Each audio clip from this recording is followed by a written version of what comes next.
अस्सलाम वालेकुम स्टूडेंट्स, आज हम 10th क्लास की फ़िज़िक्स के चैप्टर नंबर 13 का लेक्चर नंबर 14 स्टार्ट करेंगे। आज का जो हमारा टॉपिक है वो है कैपेसिटर्स एंड कैपेसिटेंस। स्टूडेंट, ये कैपेसिटर्स और कैपेसिटेंस से रिलेटेड तकरीबन हर साल कोई ना कोई लॉन्ग क्वेश्चन आता है। इसके 2-3 पार्ट्स हैं जो हम 2-3 दिन में कवर करेंगे। आज हम बेसिकली कैपेसिटर के बारे में पढ़ेंगे, बाद में उसकी डिटेल के बारे में जाएंगे। तो आपने ये अच्छे से टॉपिक समझना है, कैपेसिटर क्या होता है।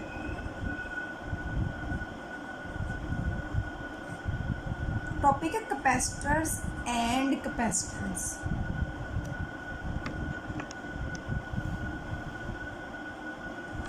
ठीक है, कैपेसिटर्स एंड कैपेसिटेंस।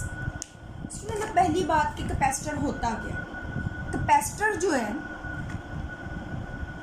कैपेसिटर वो एक स्टोरेज डिवाइस है। ठीक है, स्टोर करता है किसी चीज़ को। किस चीज़ को करता है? चार्ज को स्टोर करता है। तो कैपेसिटर स्टूडेंट एक ऐसा डिवाइस है जो चार्ज को स्टोर करने के लिए यूज़ होता है। उसको हम क्या कहते हैं? कैपेसिटर कहा जाता है। A device which is use to store the charge. ऐसा डिवाइस जो चार्ज को स्टोर करने के लिए इस्तेमाल होता है, उस डिवाइस को कैपेसिटर कहा जाता है। अब स्टूडेंट्स, ये तो होगी डेफिनेशन। फिर ये होगी definition. A device which is use to store the charge is called capacitor. अब स्टूडेंट, हम बात करते हैं इसकी कंस्ट्रक्शन की कि कैपेसिटर जो है वो किस तरीके से बना होता है, इसकी बनावट किस तरीके से। तो स्टूडेंट्स, आप कंस्ट्रक्शन में देखें कि कैपेसिटर जो है वो दो मेटल की प्लेट से मिलकर बना होता है। दो प्लेट्स होती हैं मेटल की, थिन, बारीक बारीक। लेट्स सपोज एक ये प्लेट है और एक ये प्लेट है। Both plates are parallel to each other. दोनों प्लेट्स जो हैं वो एक दूसरे के पैरेलल होती हैं। कैपेसिटर जो है दो प्लेट से मिलकर बना होता है और दो प्लेट्स जो हैं वो एक दूसरे के क्या होती हैं? बिल्कुल पैरेलल होती हैं। ठीक है, two plates parallel to each other. और अब ये जो दरमियान में जगह होती है, इस पे कोई ना कोई मीडियम मौजूद होगा। अब यहाँ पे एयर हो सकती है। आम तौर पे जो मीडियम होता है वो यहाँ तो एयर होती है या फिर कोई और इंसुलेटर मटेरियल होता है। ठीक है, इंसुलेटर मीन्स जिसमें से चार्जेस जो है, हीट जो है, इलेक्ट्रिसिटी जो है कंडक्ट नहीं होती, पास नहीं कर सकती। तो इस जगह पे कोई ना कोई इंसुलेटेड मटेरियल होता है और जो इंसुलेटेड मटेरियल यूज़ किया जाता है उसको कहते हैं डाई इलेक्ट्रिक। तो क्वेश्चन आज है डाई इलेक्ट्रिक क्या है। तो आप कह सकते हैं the medium present between two parallel plates of the capacitor is known as dielectric. The medium can be a plastic sheet, plastic की शीट हो सकती है, एयर हो सकती है और एनीथिंग एल्स, या कोई भी और इंसुलेटेड मटेरियल हो सकता है। ठीक है, तो ये डाई इलेक्ट्रिक होता है। ये दो मेटल प्लेट्स होती हैं। तो ये हो गई इसकी कंस्ट्रक्शन। ठीक है, तो स्टूडेंट, जब आप इसकी कंस्ट्रक्शन शो करते हैं, आपको किस तरीके से करना होता है? आपने जब कैपेसिटर की डायग्राम बनानी होती है, आपने इसी तरीके से सिंपली दो जो है वो आपने शो कर देने हैं, प्लेट्स शो कर देनी है और इस तरीके से दो वायर्स निकाल देनी है जिसको आगे बैटरी के साथ जोड़ा जाता है। और ये डाइलेक्ट्रिक लिखने की ज़रूरत नहीं है, बस ये आपकी कैपेसिटर की डायग्राम इस तरीके से बनाई जाती है। अब स्टूडेंट, हम बात करते हैं कैपेसिटर की वर्किंग की। ठीक है, वर्किंग हमने पढ़ा कि कैपेसिटर जो है वो चार्ज को स्टोर करता है। अब किस तरीके से चार्ज को वो स्टोर करेगा स्टूडेंट्स? ये लेट्स सपोज आपके पास एक प्लेट थी, ये आपके पास दूसरी प्लेट मौजूद है। ठीक है, ये इसके साथ वायर्स होंगी। ओके, इसको अब आपने एक बैटरी के साथ अटैच कर देना है। स्टूडेंट्स, आपको एक बात बता दूं, अब हम तकरीबन बहुत टॉपिक में बैटरी बनाएंगे। बैटरी बनाने का तरीका क्या होता है? एक इस तरीके से लंबी लाइन लगाई जाती है, ठीक है, और एक इस तरीके से छोटी बट थोड़ी बोल्ड मोटी लाइन होती है। ठीक है, ये बैटरी का निशान होता है। एक लंबी और पतली लाइन और एक छोटी बट मोटी होती है, बोल्ड होती है। ये जो लंबी वाली लाइन होती है ना, ये बैटरी के पॉजिटिव टर्मिनल को जाहिर करती है और ये जो मोटी और पतली छोटी वाली होती है वो नेगेटिव टर्मिनल को जाहिर करती है। और इस बैटरी का जो पोटेंशियल है वो हम फ़र्ज़ कर लेते हैं वोल्टेज जो है वो V है, और यहाँ पे एक की लगाई जाती है। स्टूडेंट्स, की का मतलब पता है क्या होता है?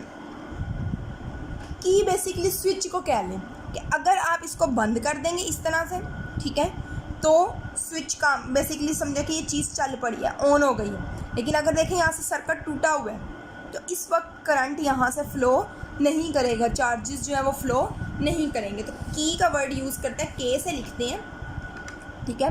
अब ये प्लेट है स्टूडेंट ए, इस प्लेट को हम नाम दे देते हैं बी। अब यहाँ पॉजिटिव है तो स्टूडेंट इसका मतलब ये है कि इस प्लेट पे यहाँ से चार्ज जो जा रहे होंगे वो कौन से होंगे? पॉजिटिव। इस जगह पे क्या होंगे? नेगेटिव चार्जेस होंगे। और ये हम फ्लो को जाहिर कर देते हैं कि यहाँ से ऐसे गए और फिर ये यहाँ से भी हम ऐसे शो करवा सकते हैं। अब आपको पता है स्टूडेंट, इसके ऊपर है चार्ज प्लस क्यू, इसके ऊपर हम लिख लेते हैं चार्ज है माइनस क्यू। अब स्टूडेंट ये दोनों प्लेट्स एक दूसरे को अट्रैक्ट करती हैं। पॉजिटिव चार्ज जो है वो नेगेटिव चार्ज को अट्रैक्ट करेगा, और इलेक्ट्रिक लाइन्स ऑफ फोर्सेस हम हाई से लो की तरफ लगाते हैं, तो आपने पहले पढ़ लिया था। अब ऐसा भी हो सकता है कि दोनों प्लेट्स अट्रैक्शन की वजह से एक दूसरे के करीब जाके जुड़ जाएं, ठीक है। पॉजिटिव नेगेटिव एक दूसरे को अट्रैक्ट करते हैं, उन्होंने जाके जुड़ना है। बट ऐसा क्यों नहीं होता? क्या ऐसी चीज़ है जो इनको इस तरीके से बचा के रखती है कि पॉजिटिव चार्ज को इस प्लेट के अंदर रखती है, नेगेटिव को इसके अंदर रखती है? क्योंकि इसके दरमियान ये जो स्पेस है, यहाँ पे जो मीडियम मौजूद है वो इंसुलेटेड मटेरियल है। एयर एक इंसुलेटर है, उसमें से चार्जेस फ्लो नहीं कर सकते। या कोई और शीट लगाई हुई है, वो भी क्या इंसुलेटेड मटेरियल है। तो इस वजह से चार्ज जो है पॉजिटिव वाली प्लेट में पॉजिटिव, नेगेटिव वाली में नेगेटिव वाला स्टोर रहता है। अब स्टूडेंट, कैपेसिटर में कब चार्ज ज़्यादा स्टोर होगा, कब कम स्टोर होगा? अगर यहाँ पे जो बैटरी का पोटेंशियल है, अगर बैटरी के पीछे से वोल्टेज ज़्यादा आ रहे हैं तो ज़ाहिरी बात है चार्ज भी ज़्यादा स्टोर होगा। तो जो चार्ज है वो बैटरी का जो वोल्टेज है, पोटेंशियल जो है, उसके डायरेक्टली प्रोपोर्शनल है। ये वोल्टेज आपने देखा होगा हमारे घरों में भी, जैसे आ रहे थे 240, 220, ठीक है। तो अगर पीछे से ज़्यादा होंगे तो ज़ाहिरी बात है स्टोरिंग कैपेसिटी भी ज़्यादा होगी। अब आपको पता है अगर हमने प्रोपोर्शनल साइन को ख़त्म करके इक्वल लाना हो तो कोई ना कोई कांस्टेंट आता है। यहाँ पे जो कांस्टेंट हम यूज़ करेंगे वो C है, और C जो है यहाँ पे प्रोपोर्शनैलिटी कांस्टेंट है। ऊपर हमने पढ़ा था टॉपिक का नाम कैपेसिटर एंड कैपेसिटेंस। कैपेसिटर तो हमने देख लिया, तो ये जो C है स्टूडेंट्स, प्रोपोर्शनैलिटी कांस्टेंट, इस C को हम कैपेसिटेंस करते हैं। ये C क्या है? कैपेसिटेंस, ठीक है। अब अगर हमें C की वैल्यू मालूम करनी हो तो C इधर ही रहेगा, Q ऑलरेडी दूसरी तरफ है, V यहाँ मल्टीप्लाई हो रहा है, उधर जाके क्या हो जाएगा? डिवाइड हो जाएगा। तो ये आ गया कैपेसिटेंस का फॉर्मूला। अब स्टूडेंट्स आपने याद रखना है कि कैपेसिटेंस जो होती है ना, उसका यूनिट होता है फैरड। जैसे फोर्स का यूनिट न्यूटन होता था, बट वो इक्वल टू होता था किलोग्राम मीटर पर सेकेंड स्क्वायर। इसी तरीके से फैरड जो है वो इक्वल किसके होगा? स्टूडेंट्स आप यहाँ देखें कि Q का चार्ज क्या होता है? Q का चार्ज हमने पढ़ा था कूलम होता है, और पोटेंशियल का चार्ज आपको पता है वोल्ट होता है। तो इसका मतलब ये है कि फैरड बराबर होगा कूलम पर वोल्ट के, क्योंकि वोल्ट ऊपर जाके माइनस हो जाएगा।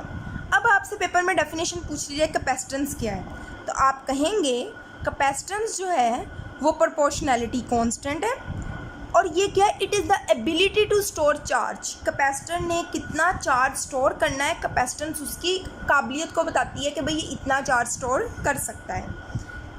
फिर आपको साथ डेफिनेशन आ जाती है कैपेसिटेंस के यूनिट की भी डेफिनेशन लिखें। आप लिखेंगे कि कैपेसिटेंस का यूनिट जो है वो फैरड होता है।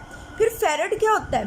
फैरड ये होता है कि दो जो प्लेट्स हैं, ये जो दो प्लेट्स हैं, ठीक है, इनको अगर 1 कूलम चार्ज दिया जाए तो, और उनका जो पोटेंशियल डिफरेंस है वो अगर 1 वोल्ट हो और इन प्लेट्स के दरमियान 1 कूलम चार्ज दिया जाए, तो हम कहेंगे कि इस कैपेसिटर की जो कैपेसिटेंस है वो क्या है? 1 कूलम है, ठीक है। अब 1 कूलम जो फैरड जो है वो 1 फैरड है। अब अब फेरेड जो है वो लार्ज यूनिट है, तो इसके लिए छोटे यूनिट यूज़ होते हैं, माइक्रो फेरेड, ठीक है, नैनो फेरेड, पिको फेरेड वगैरह यूज़ होते हैं। माइक्रो का मतलब 10⁻⁻6, नैनो का 10⁻⁹, पिको का मतलब 10⁻⁻12 होता है। तो स्टूडेंट्स एक दफ़ा आप ये बुक से भी देख लें, मैंने क्या करवा दिया है। सबसे पहले ये स्टार्ट में देखें, मैंने यहाँ से करवाया है definition. In order to store a charge a device which is called capacitor is use. Charge store करने वाले डिवाइस को कैपेसिटर कहा जाता है। आगे इसकी कंस्ट्रक्शन है। It consist of 2 thin metal plates parallel to each other separated by very small distance. The medium between the 2 plates is air और a sheet of some insulator. This medium is known as dielectric. ये आपने इसका construction में लिख के साथ आपने ये वाली डायग्राम बना देनी। फिर आपने वर्किंग में लिखना है कि ये सारा आपने यहाँ से लिख के, ठीक है, ये इस पैराग्राफ के ऊपर सी वाले के ऊपर आपने हेडिंग बना लेनी है कैपेसिटेंस के बारे में। फिर देखिए इसकी डेफिनेशन भी लिखी हुई है। The ability of a capacitor to store charge, उसका फॉर्मूला लिखा हुआ है।